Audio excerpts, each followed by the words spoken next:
Olá, pessoal. Estamos começando o nosso último bloco da nossa conversa sobre análise de CNIs. Nesse bloco, a gente vai falar um pouquinho sobre prova, tá?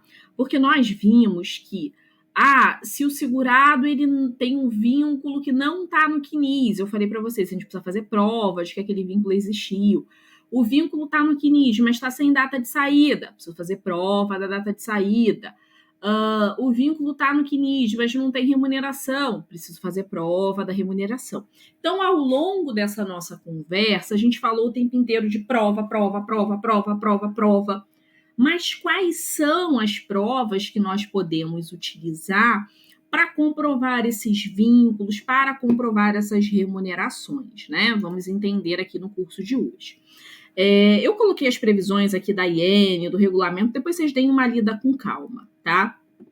Mas tanto a IN quanto o regulamento vão dar para a gente alguns indicativos de documentos que poderão servir para a gente como prova. Eu gosto muito desse rol do artigo 19b do regulamento da Previdência Social. Tem outro rol que eu gosto muito, que eu não achei na IN 128, que é o artigo 10 da IN 77.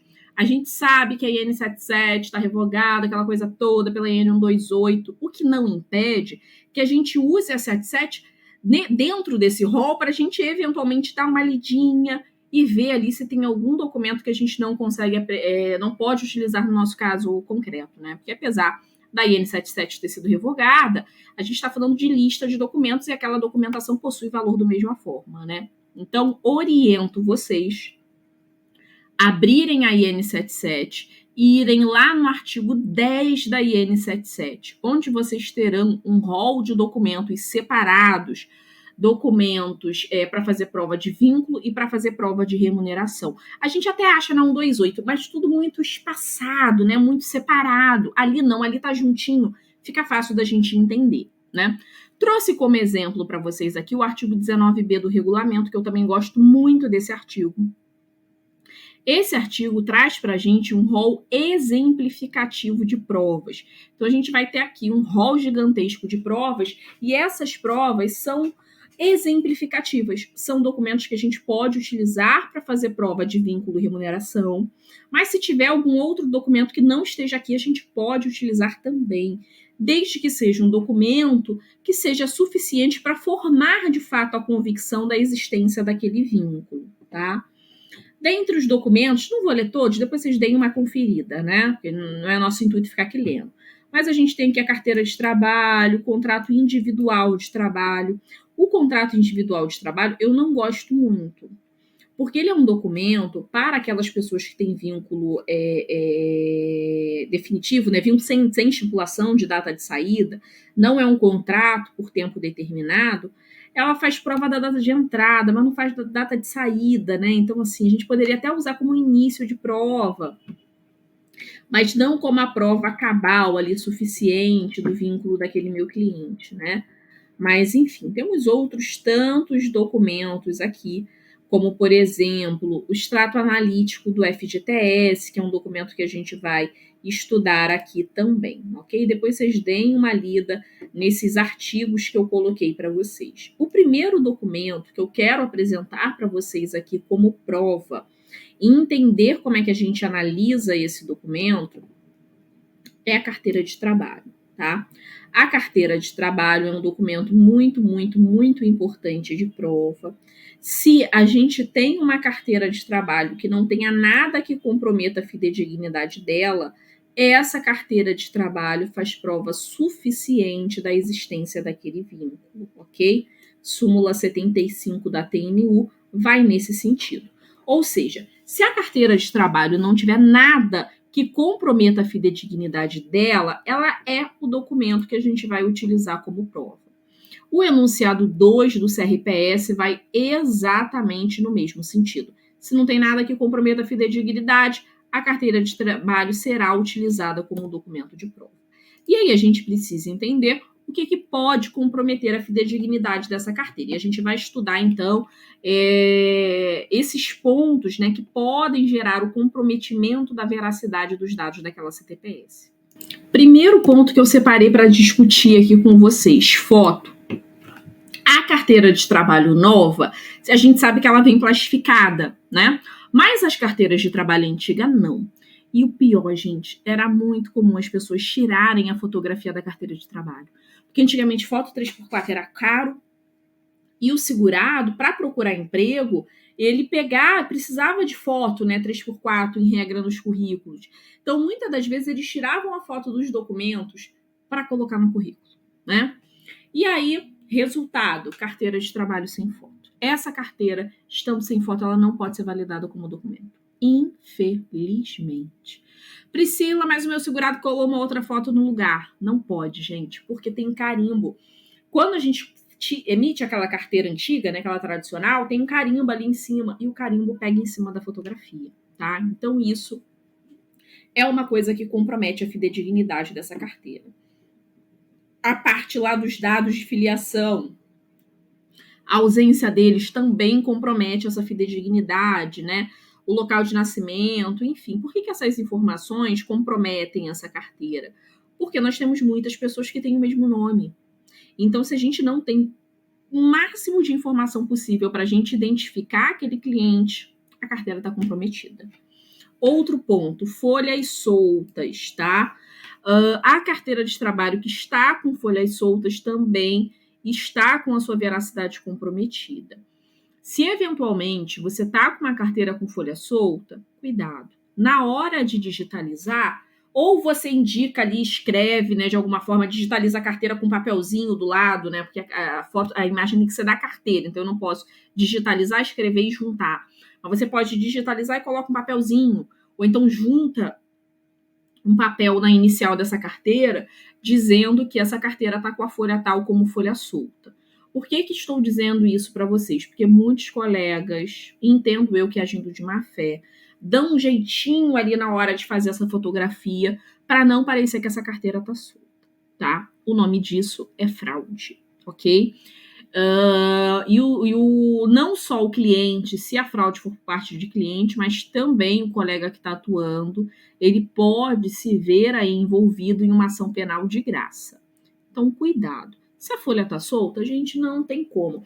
Por mais que a gente tenha pena do cliente, que a gente saiba, putz, mas o cara trabalhou nessa empresa, não tem outro mecanismo de prova. O direito é feito de prova. Infelizmente, o direito não é feito só de direito. Não basta que a pessoa tenha um direito, ela precisa comprovar o seu direito, né? Então, infelizmente, folha solta compromete a fidedignidade daquela carteira.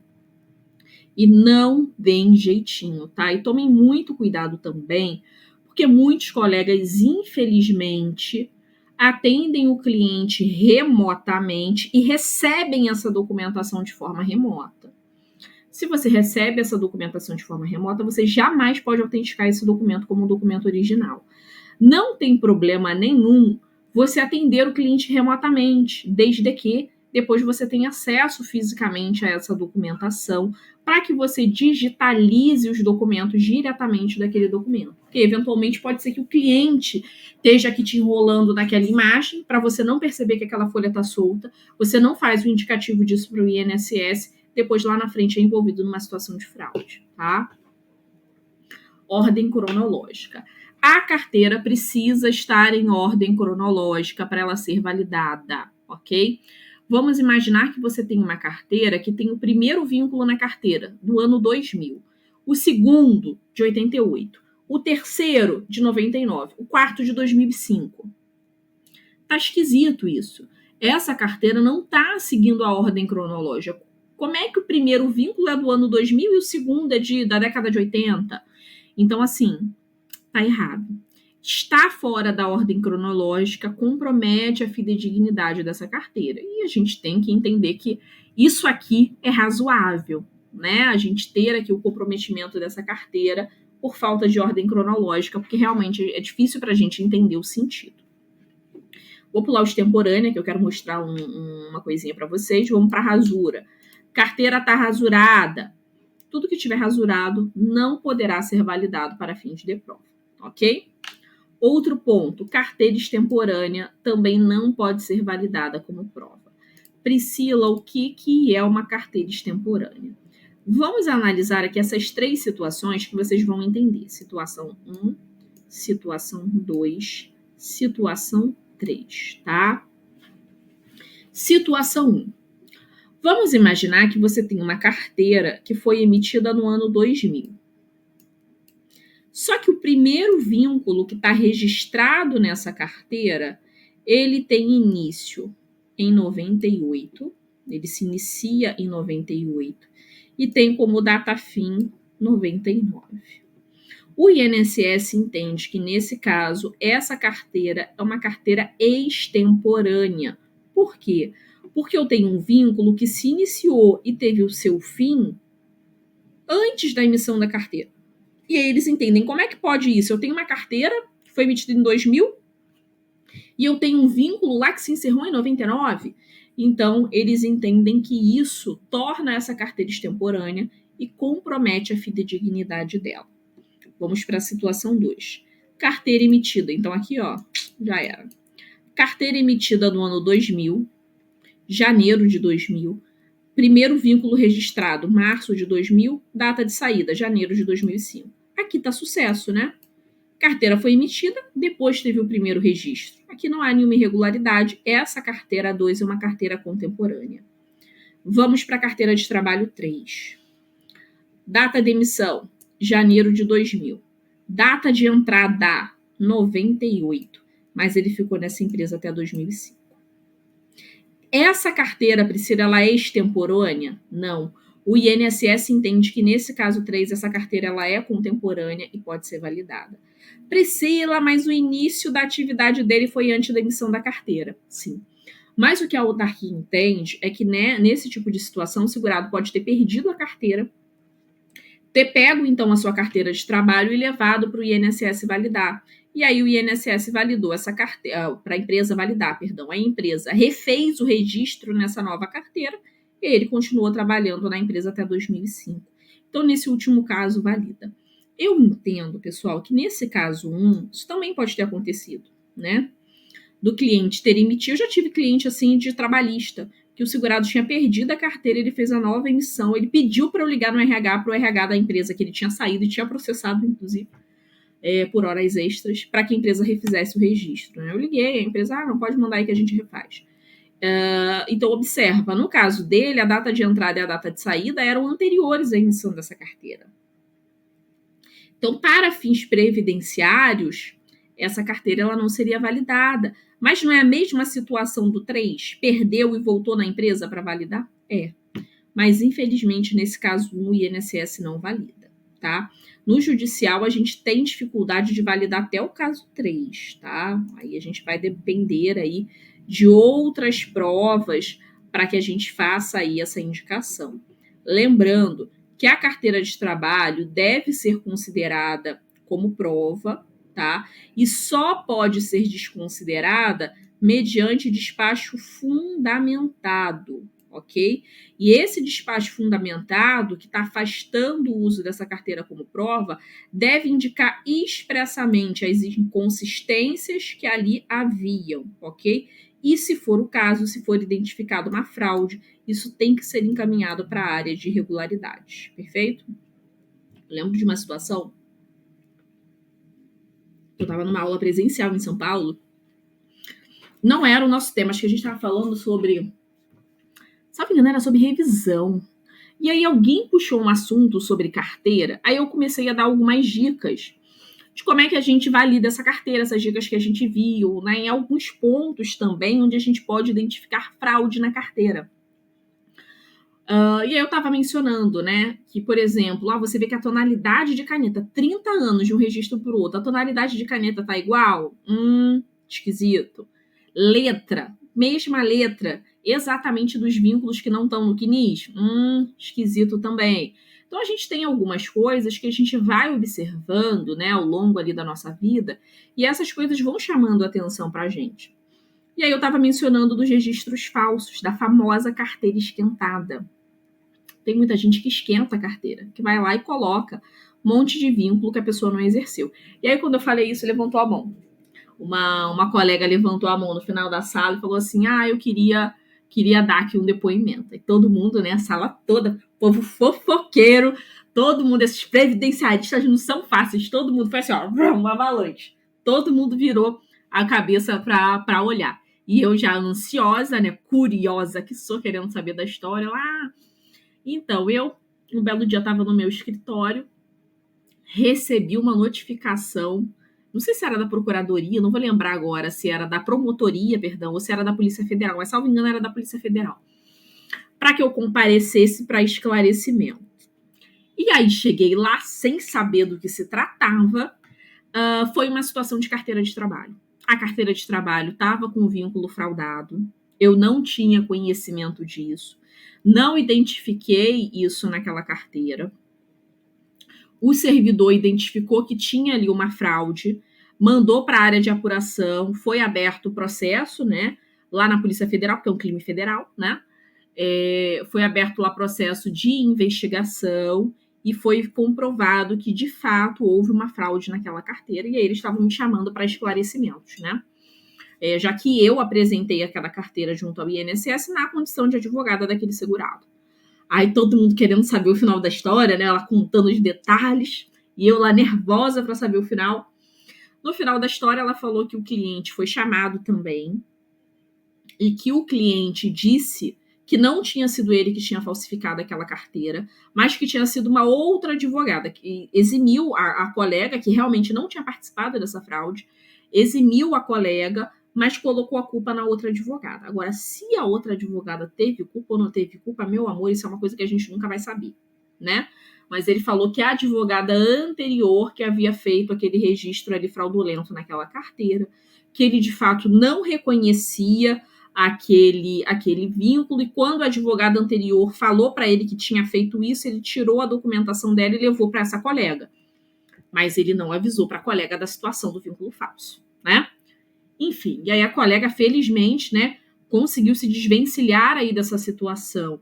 Ou seja, não tinha nada a ver com a história. Assim, imaginem o tormento que essa mulher passou, né? De preocupação, de estar envolvida ali num crime. A gente que é muito certinho, qualquer coisa a gente fica assim desesperado. Imagina o desespero dela, né? Ali dela contando, inclusive, a situação.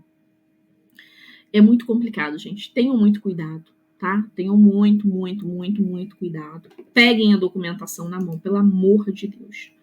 Esse aqui é um outro documento que a gente pode utilizar para fazer prova de data de início e de data fim de um vínculo. É um documento que não está listado em lugar nenhum, mas é um documento oficial, pode ser utilizado como prova. Antigamente, as pessoas, para fazerem solicitação de seguro-desemprego, obrigatoriamente elas tinham que fazer isso presencialmente, e era emitido esse documento, que era um relatório da situação daquele requerimento dele de seguro-desemprego. E nesse documento a gente tem a data de entrada e data de saída. Já fiz prova através desse documento, tá? Outro documento que também não está na relação e que eu usava muito no escritório. Relatório RAS, relatório CAGED. Essa aqui é a capa do documento. Essa aqui é a parte interna, né? Aqui é o RAS, onde a gente tem informação ano por ano de cada vínculo. Aqui nessa tela principal, a gente tem a indicação dos CNPJs das empresas, o nome das empresas, data que ele começou a trabalhar e data que ele saiu. Esses dados aqui pegam os dados da base do Ministério do Trabalho, tá? Atualmente, essa base está integrada com o CNIS. Para os vínculos mais recentes, vamos colocar ali 2015, mas os vínculos mais recentes, melhor colocando assim, não vou colocar um tempo nisso. Nos vínculos mais recentes, a gente observa que realmente, se não está no CNIS, não está no RAS-CAGED, se não está no RAS-CAGED, não está no CNIS. Mas para os vínculos antigos, ainda é muito comum da gente observar vínculo que não está no CNIS, mas está no RAS-CAGED, tá? Por quê? Porque as empresas, como tinha muita fiscalização da Procuradoria do Trabalho, hoje em dia não tem tanta, mas como antigamente tinha muita fiscalização, o que eles faziam, né, quando eles queriam sonegar? Eles deixavam de pagar o INSS, aí não registravam lá, mas eles registravam no Ministério do Trabalho. Porque se o auditor lá do Ministério do Trabalho chegasse para a verificação do ambiente lá daquela empresa, estava registrado. Entendeu? Então é muito comum a gente ter vínculos aqui que não está lá. Esse documento a gente obtém junto ao Ministério do Trabalho, tá? Antes da pandemia, o segurado ia presencialmente. Se fosse idoso, era só chegar e pegar. Se não fosse idoso, tinha que fazer um agendamento para retirar esse documento. Hoje em dia, dá para a gente fazer uma solicitação para que eles mandem isso por forma remota. Eles pedem 30 dias para enviar, tá? A gente solicita, 30 dias depois eles fornecem esse documento, ok? Dá até para fazer a consulta na hora, mas aquela consulta na hora ela vem defasada. Peçam aquele relatório que tem que esperar mesmo, que a gente faz a solicitação e demora um pouquinho para chegar. Dentro desse documento, a gente tem essas folhinhas do RAS, onde a gente vai ter a indicação de ano por ano de todos os vínculos. E aí a gente vai ter aqui, ó, mês, valor da remuneração. Esse documento é bem legal, porque prova a remuneração também, por isso que eu uso ele tanto, tá? Extrato analítico do FGTS, outro importantíssimo documento de prova. E esse documento, ele precisa estar carimbado e assinado pelo empregado da Caixa, tá? Se não estiver carimbado e assinado, não valida na autarquia. Ou seja, aquele que tira pelo aplicativo não serve para o INSS. Precisa ser esse aqui, com carimbo e assinatura, e tem essa aparência. O do site tem até uma aparência diferente. Aqui a gente tem data de entrada, temos a data de saída e temos os depósitos também do FGTS ao longo do tempo, ok? Lembrando mais uma vez que a não comprovação dos salários de contribuição tem um impacto grande no cálculo do valor do benefício do nosso cliente, porque isso vai ser calculado com base no salário mínimo. Então, peguem sempre documentos que vocês possam utilizar também de prova nesse sentido, tá? A IN 128, ela traz aqui também algumas possibilidades para a gente de prova de salário de contribuição. Mas, como eu disse, eu gosto do artigo 10, inciso 2º da IN 77, porque ali está melhor para a gente visualizar, está bem esquematizado. Mas ele coloca aqui como documento o contra-cheque ou o recibo de pagamento emitido pelo E-Social. Dificilmente a empresa vai te dar esse recibo de pagamento, né? Mas a gente poderá utilizar aqui o contra-cheque como principal documento de prova de renda. Outros documentos que vocês podem utilizar: informe de rendimento que a empresa disponibilizou, se a renda dele foi fixa anual, né? É só a gente pegar ali e dividir.